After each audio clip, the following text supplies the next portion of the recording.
All right, y'all. Look, your boy Brocky, Whiskey and Kicks, man. Sipping with Brocky, this Zoom situation that we got going on a weekly basis. We are back at it again. As always, it's late night because my guest is on the West Coast. My sister, Dr. Sharitta Gross. What's going on? What's good, bruh? Hey, man, listen, I'm tired. I'm sleepy, and I'm whiskeyed up. So who knows how this is gonna go? Are you fully West Coast situated and adapted at this point? Not fully, but I'm slowly but surely getting there. I think last week when I saw the bobcat while I was doing my 4 mile walk, kind of threw me off just a scotch. So you saw a bobcat? Yes. Did it see you? Is the most important question. It saw me. I saw it, and I got the hell on. I was like, "You got this. You got the whole area." So I'm going up the hill. So at the end of your walk, you're usually tired. It's hot, and I'm like, "Oh, it's a stray dog." And I got closer. I was like, "My, what big ears you have!" Right, and it kind of points you, right? Yeah, I was like, "My, look at that tail." And I was like, "Yo, that's a bobcat." So as you know, there have been wildfires here, and so the wildfires have been impacting the wildlife. And so later on, so I took a quick picture of it, and I left it. I'm like, nobody would believe me. And it's a majestic animal, but clearly it's not a house cat.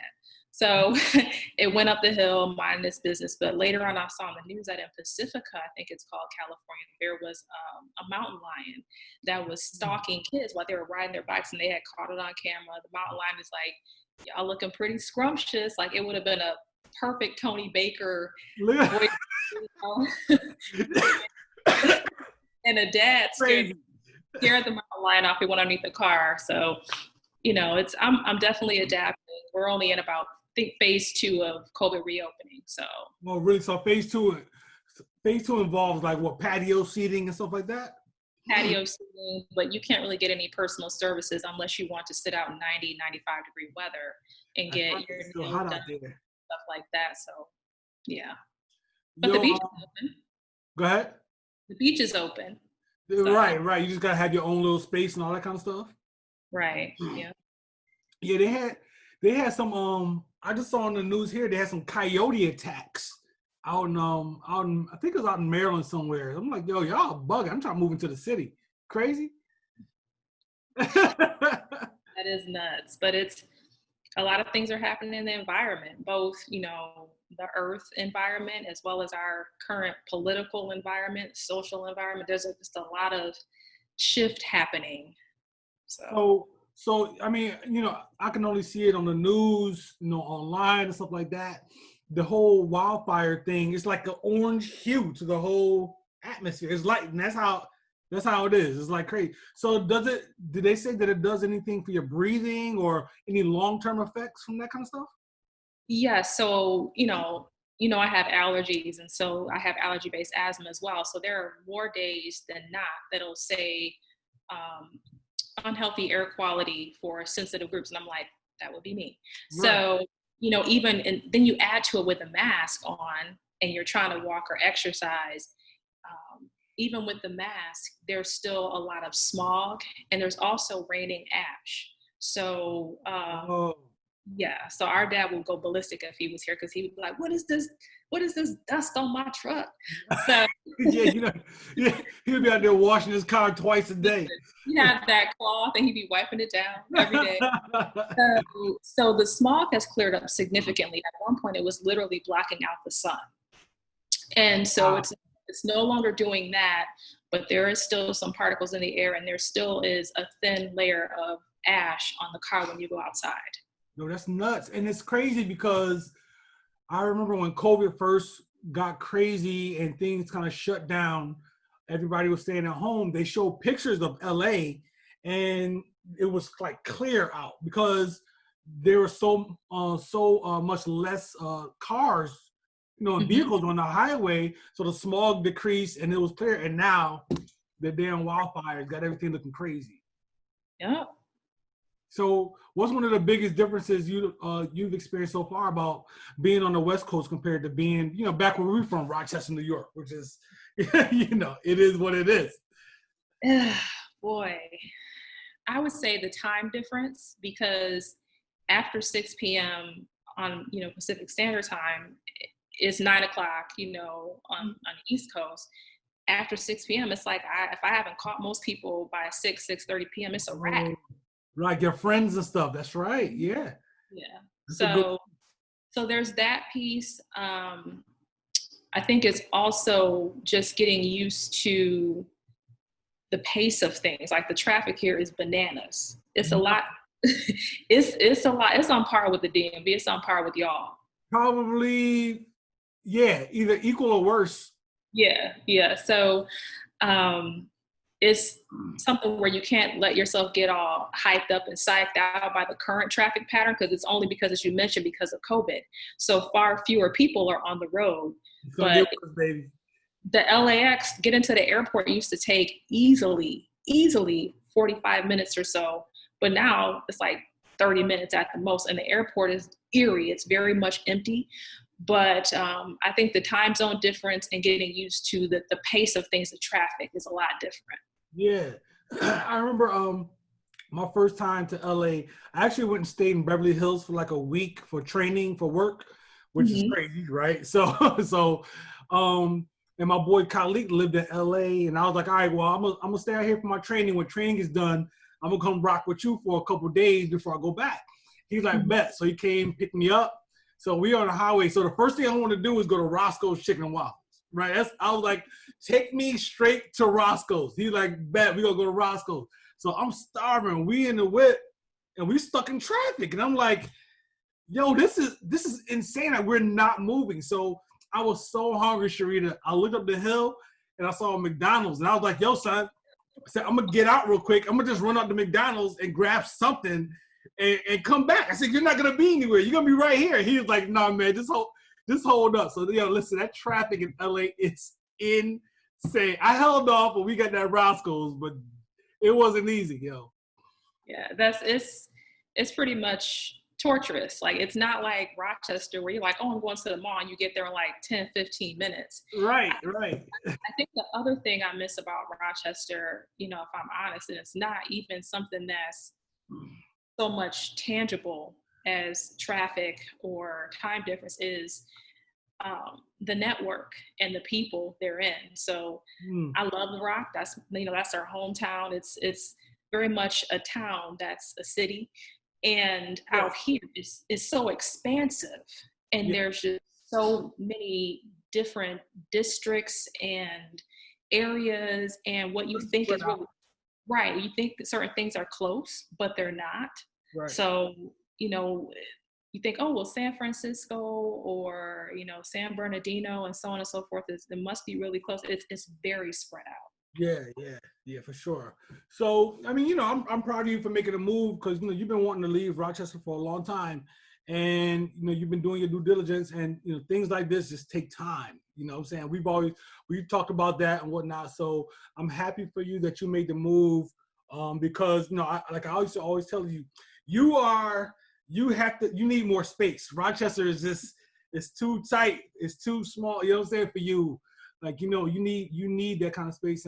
So you'll do well out there. You're going to thrive out there for sure. Thank you. It's funny because I always thought I would be where you are. Like, I remember one of my first times visiting you and standing out on like the terrace of the spot that you were in at that moment, and just by myself, just breathing in the DMV air. Sounds so like, right. Like, I am home.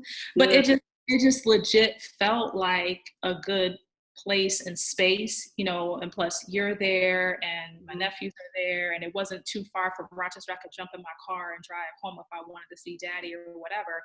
And so, it's interesting what will happen if you allow your mind and the possibilities to expand, as opposed to operating in what you feel is the only possibility. And I was just recently telling somebody that when you operate underneath the auspice of sticking with what you've always known, sticking with what you've always known will continue to get you what you've always gotten. Yeah, that's right. So sometimes you have to let go of that, and that's mad uncomfortable. Yep. It's like trying a new whiskey, which I'm drinking one of my favorites, but I'm sure you'll ask me soon. Right after this, we get into it. Go ahead. But I've definitely broadened my palate for different types of adult beverages since moving out here. But it's just been amazing because DMV was always it for me. Remember when I came to visit you that one time and I had the interview at the Pentagon, and that's when my allergies showed up and my eyes was all sticky and pink, and I was like, oh my God, the government gonna think I've been smoking weed. What am I gonna do? Right. Just put these eye drops, and I'm like, it burns my eyes. And it's my mess. But it was a great experience. And so I really appreciate having been able to, in that time and space, have had you to be somewhat of a conduit to the dream I've always had of living and working someplace other than upstate New York. And so I'm grateful for our brother and sister relationship, because you've always encouraged me to think bigger and to, make moves that are even outside of what I think is even possible. So I definitely salute that. Thank you for that. I appreciate that. That's my job, and it comes naturally. So that's part of who I am. And so, speaking of influence, what kind of whiskey are you sipping right now? What are you sipping on right now? I have a Black-owned company that I've been put onto since moving out here. This is the Rowan's Creek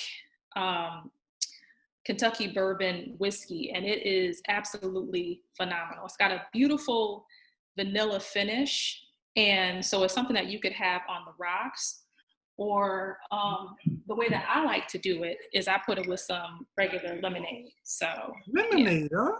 Yes, I just get some simple lemonade and call it a day. Yeah. So Rowan's Creek is one of the first whiskeys I had. It was one of the first ones that I actually purchased when I came to Rochester. My first haul. Rowan's Creek is one of them, and it's a really good whiskey. And I did not know that they were Black owned though. Yes, they are. Yeah, I didn't know either.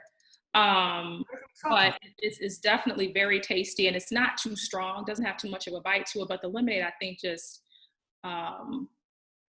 gives it a little bit more sweetness while you have that tart. Just a good balance, a real good balance. Yeah. With ice. Yes, with ice. Right. So let's talk about your path, man. Of course, I left Rochester in '94 for the Air Force.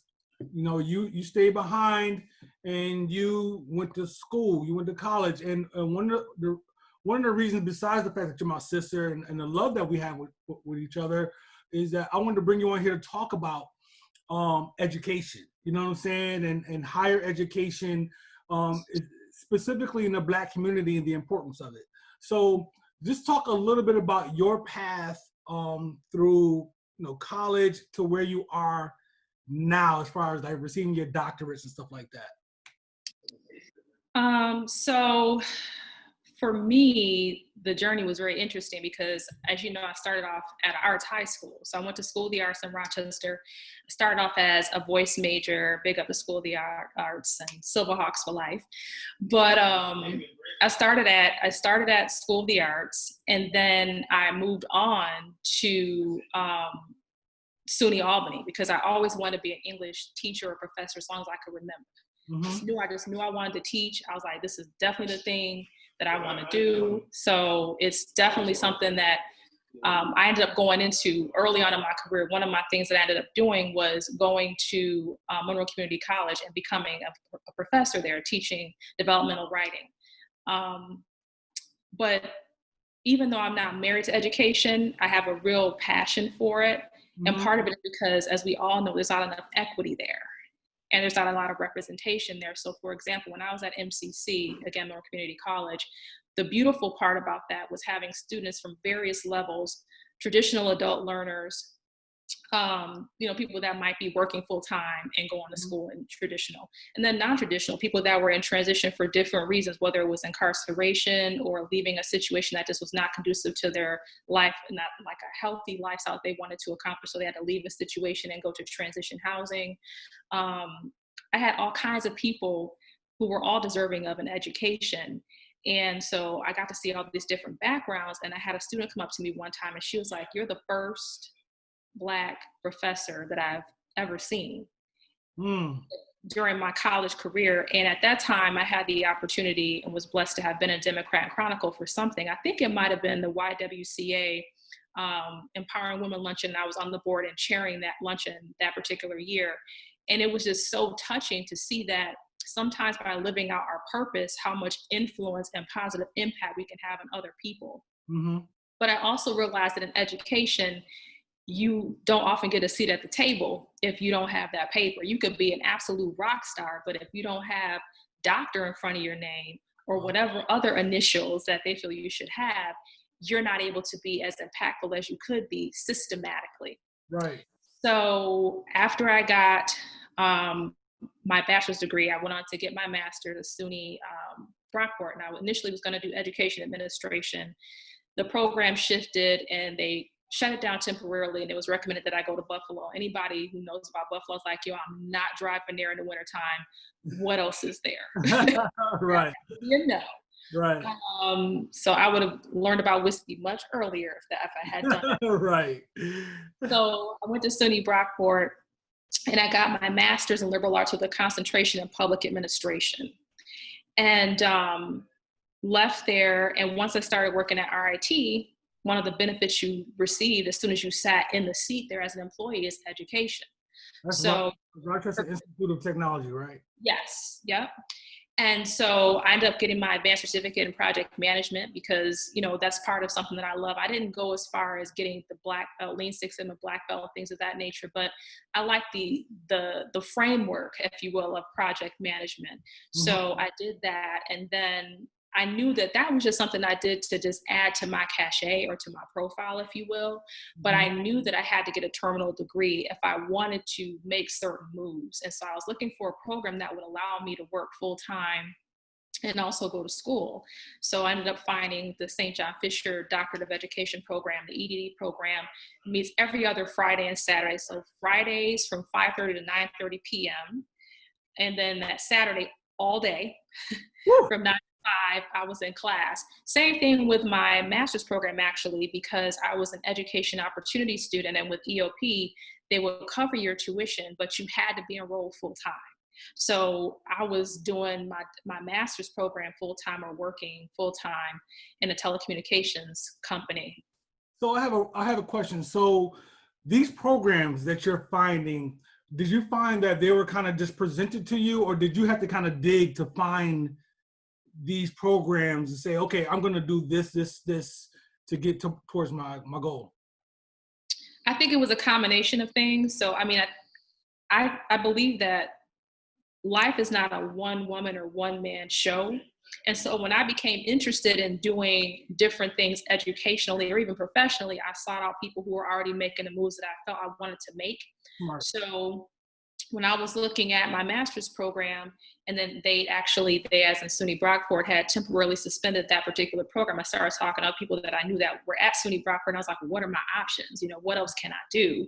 And so that's how I ended up getting referred to, well, why don't you think about doing liberal arts and then doing this concentration, because public administration is kind of close to some of the things that you want to do. Mm-hmm. When it came to my doctorate, I low-key talked about that joint for like 2 years before I actually did it, because I already knew that it was going to require my everything.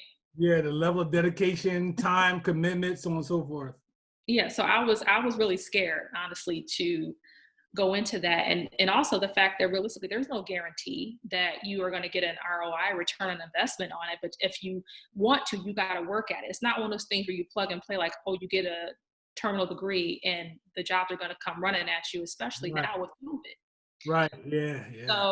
So what I did, because you know your sis like to keep it spicy, in the middle of getting my doctorate, I was also looking at doing a professional change. Because I mean, I absolutely loved my time at RIT, but as one of my great mentors told me, sometimes in order to grow, you got to go. Mm-hmm. So I was like, I had to chuck the deuces unexpectedly. And it was just like any other relationship, actually, where sometimes you don't really want to leave, but you know it's in your best interest and that person too.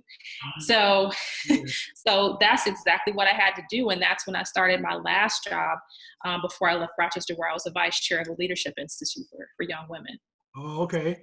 All right. So yeah, so that works you all the way up to your professional career. So what did you notice during your path, your journey?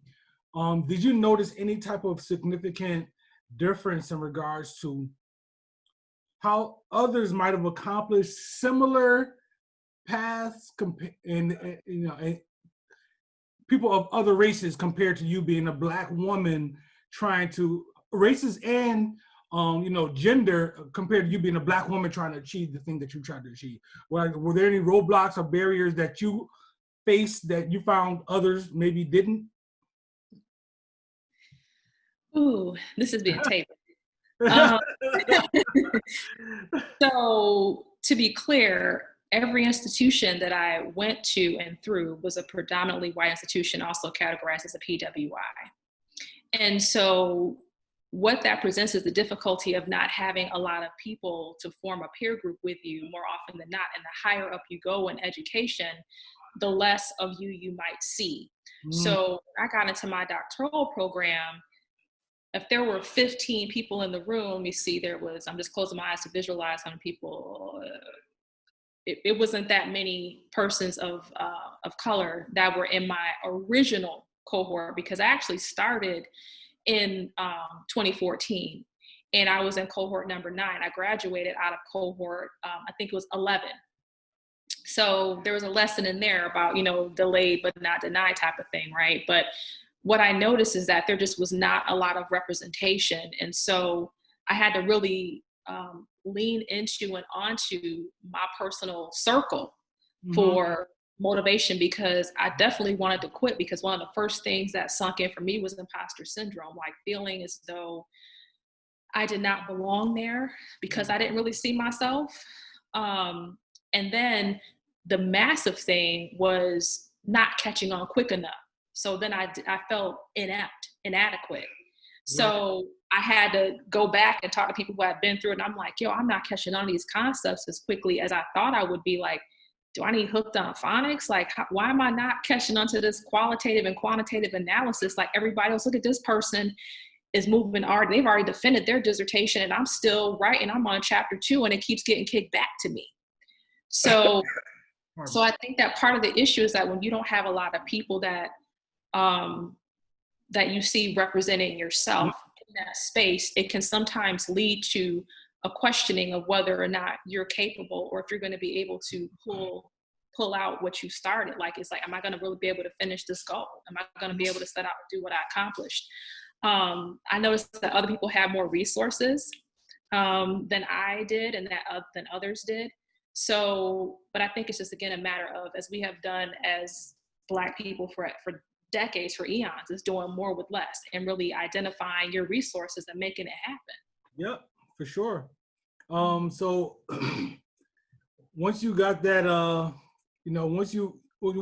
first of all, let me not move too fast. Your thesis, right? It's thesis, right?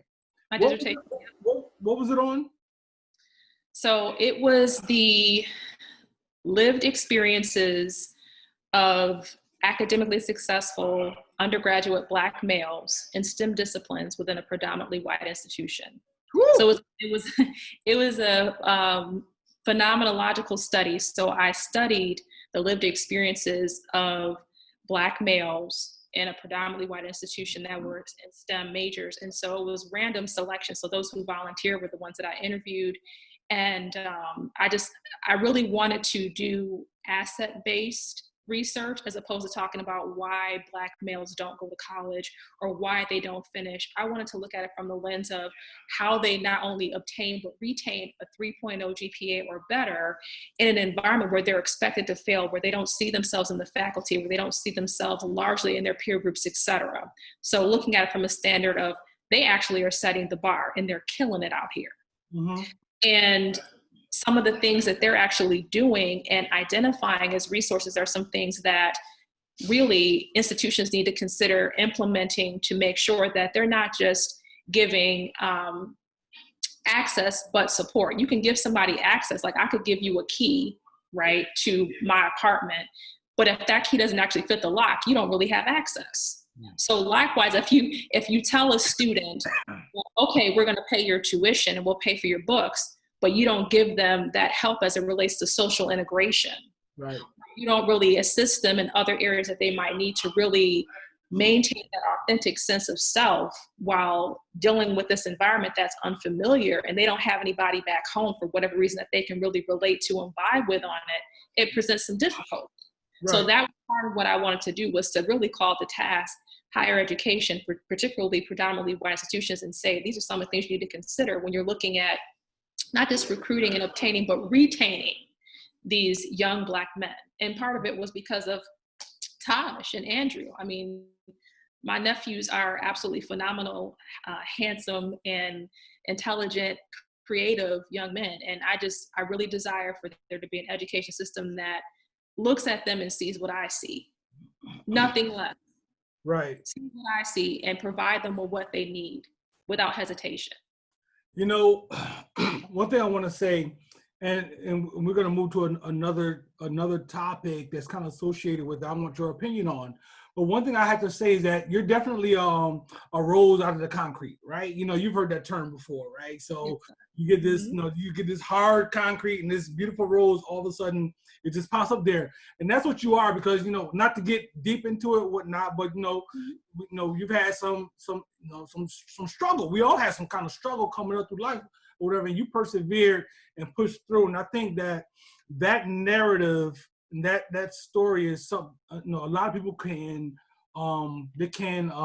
associate with that and relate to it. You know what I mean? So I just kind of like to get those kind of things out there so people can say, wow, you know, I can do it. You know what I mean? This is not the proverbial rapper who drives the Maybach through the hood to try to show people they can do it too. This is a human being who pushed through and made her way and achieved the goals that she wanted to do. And I just wanted to take a moment to give you your roses, you know what I'm saying? Like I say, when you can smell them, you know what I mean? Yeah, so, you know, so we only have 45 minutes, right? 45 things. So we have to kind of skip through, but hopefully people can find something to grab onto. But I wanted to get your opinion on something. You know, we're talking about the importance of higher education, right? And without specifically saying it's important because of these reasons, you know, you're talking about your journey so people can see that it's important. What is the value of travel when it comes to education? Not from a school institutional perspective, but just getting out. We're from Rochester, New York. And if people don't realize, Rochester is a small town/city close to Canada, upstate New York, and many people don't leave. They don't get out, right? So when I left, you know, I started hitting different places and I learned as I go along. So what's your perspective on the value of travel when it comes to just education?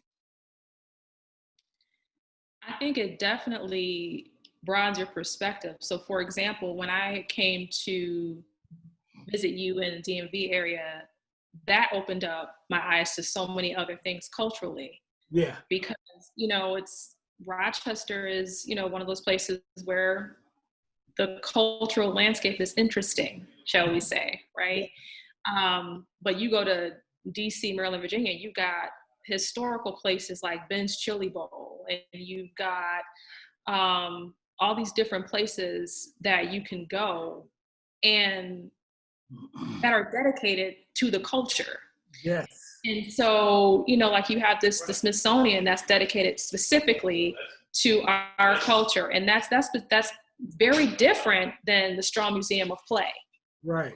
Where you might get a traveling exhibit that is, you know, that has some Egyptian tombs or something to that effect. So I think it expands your mind as it relates to the things that your city that you're living in could benefit from that they're missing out on. Because again, if you are only going based upon what you know and you're comfortable with that's your security blanket, then you're going to continue to get everything that you've always gotten. Of course, you have to do some research on it and make sure that it's a good strategic move. So we all know what happened with the fast ferry in Rochester, right? That was something that somebody probably saw someplace else, but it didn't really, unfortunately, work to our city's benefit. Right. So I think it definitely expands your mind on the things that can enhance your life, but also the lives of others. And I think it also, it's just educational overall. Moving here and looking at the higher education system in Rochester and how they do it in California is completely different. Like they don't even do developmental classes here. It's literally against like the law. What's the I, developmental class for those who don't know? so say if you were actually in a class or a program and you're looking to start your degree, but you take what's called the AccuPlacer and you score a low, say in reading or math.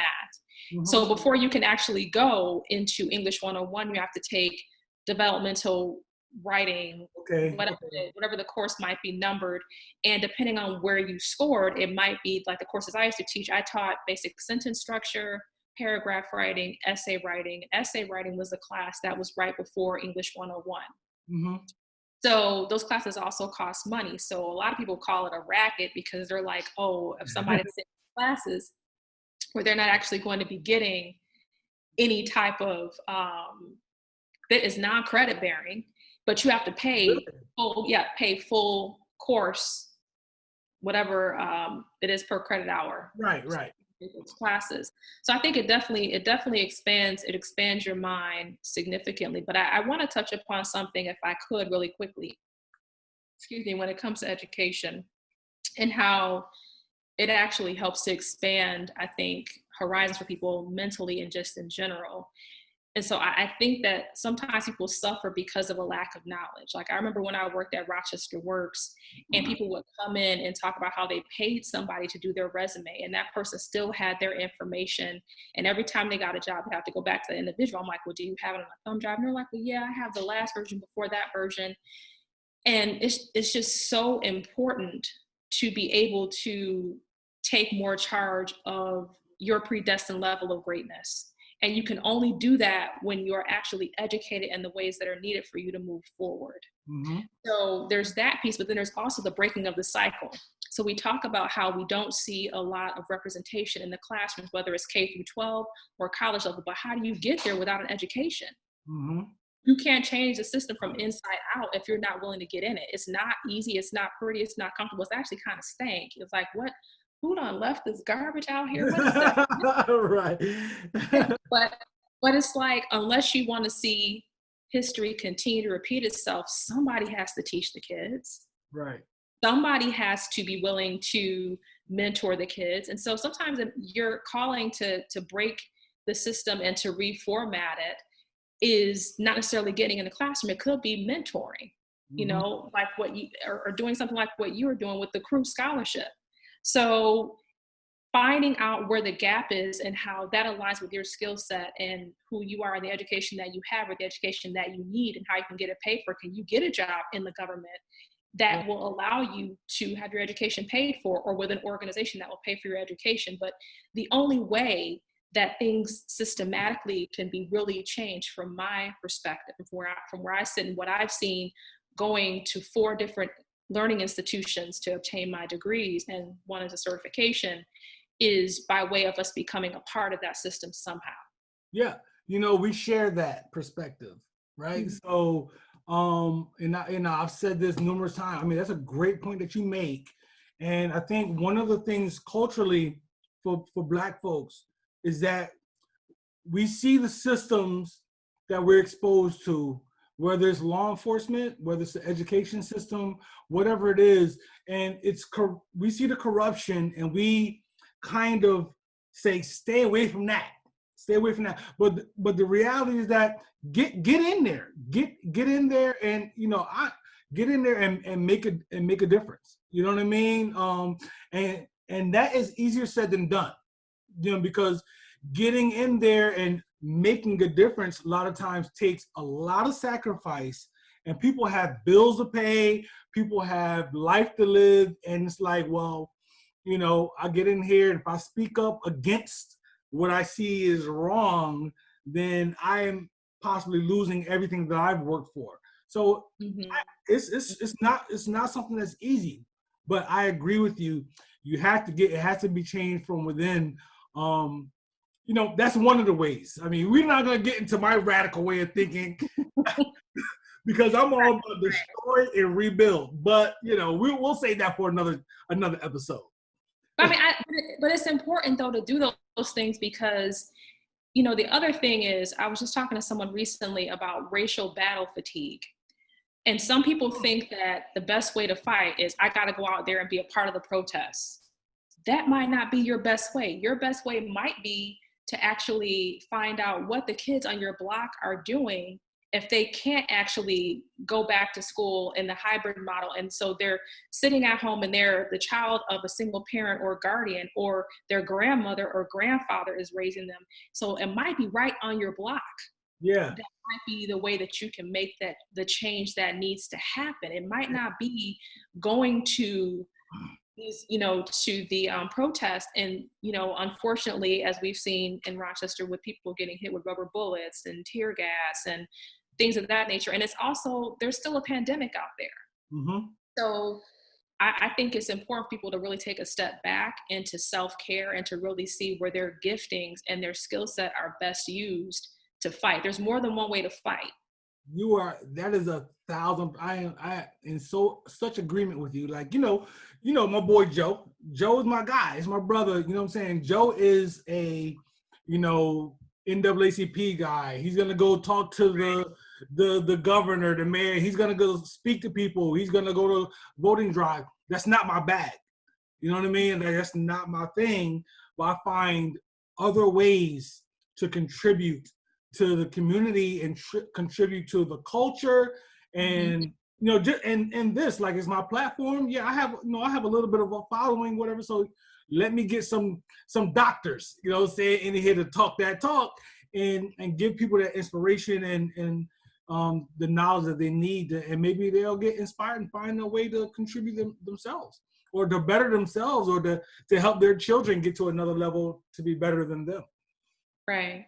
You know what I mean? So, that's dope, man. I think we covered a lot. I think in a small amount of time.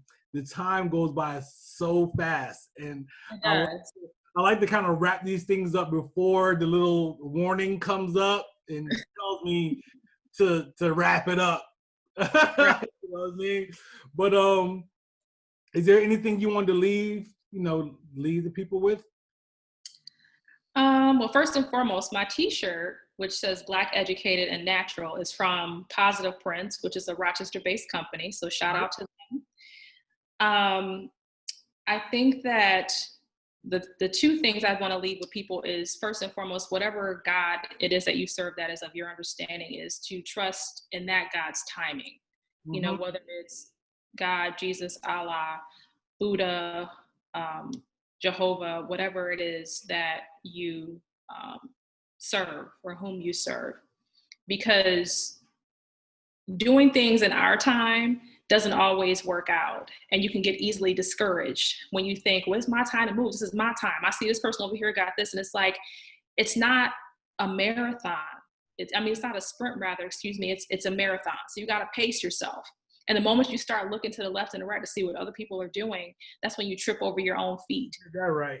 That's when you get, really upset because you're not running fast enough, et cetera. So I think it's important to, trust in the God of your understanding as it relates to your process, and understand that your journey is going to likely be different than the person next to you. And that's okay. Mm-hmm. I think the other thing is making sure that you plan to work your plan. Like, as you know, I had a plan. I knew what I wanted to do, and it's not always easy to make those difficult decisions. And so what I think is important is sometimes you got to write it down so you can visualize it or do visualization exercises, but whatever it's going to take. And sometimes that might mean getting off of social media a little bit. That might mean whittling down your friends list in person or on Facebook without a grand announcement, just doing it as a means of self-care and just keeping it moving so that you can self-preserve and move forward the way that you need to. So put you first. That's not something that's a bad thing. I think that we're in a society where it's like, it's bad. Some people think it's bad for you to put yourself first, but that's really important. I mean, we're put here for us to contribute and leave the world better than we found it. Yeah. Make your plan to work. Yep, I agree. Look, you can't be a help or a service to anyone else unless you're taking care of yourself first. That's true. So it's not a selfish thing. It's really one of the most unselfish things and approaches to life I've found. And I've embraced that and whatnot. You have to take care of yourself first. I am no good to my son Taj if I don't take care of myself first. Right. So yeah, so I agree with you. Those are great words. Um, I'm not sure if you want people to find you on social media or not. I'm totally fine with that because I mean, like you said, there's a little window of time. And so, there were certain things that I didn't talk about because of time and whatnot, as far as Yeah. my background is concerned. And I appreciate again that you brought that up because I think it's important people to know that I didn't just wake up like this. All I right. definitely had some things that I had to deal with that society or statistics would say I'm not supposed to be here. Right. So and we defy all statistics. That's just in our DNA. That's just what we do. Indeed. But on Facebook, I am Sharitta F. Gross. On LinkedIn, I am Sharitta F. Gross, EDD. I don't really tweet, so I wouldn't tell somebody to follow me there. But on Instagram, I am, what am I on Instagram, Eddie? I changed it recently. Doctor. Dr. G, let me see. Dr. G, Doctor underscore G or something like that. yeah, but I think it's, is it 70? I think it's it's Dr. G, dr.g underscore 76. Yep. There you go. I just found it too. Dr. G underscore 76 because you are 1 year younger than me. Hmm. Yo, man, I love you. I appreciate you. I'm glad we thought about doing this or whatever. It was kind of almost spur of the moment, right? Just kind of Yeah. thought it up a couple days ago or so. So I think you have a lot to contribute, and I think we'll definitely do this again. I would love to. I'm always about supporting your movement, and I'm proud of you for doing things your way and finding your niche. Like I would have never thought about this. Yeah, no doubt.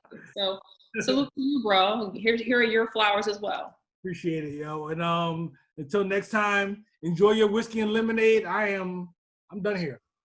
I know I'm nursing mine because I didn't have dinner yet. So I just came from happy hour, so I was already a little. So you being a little bit late. The people don't know that you were actually a little bit late. You being late actually worked to my benefit because I was a little, I was good. So, all right. you have a good night, Sha. You too. Bye, Eddie.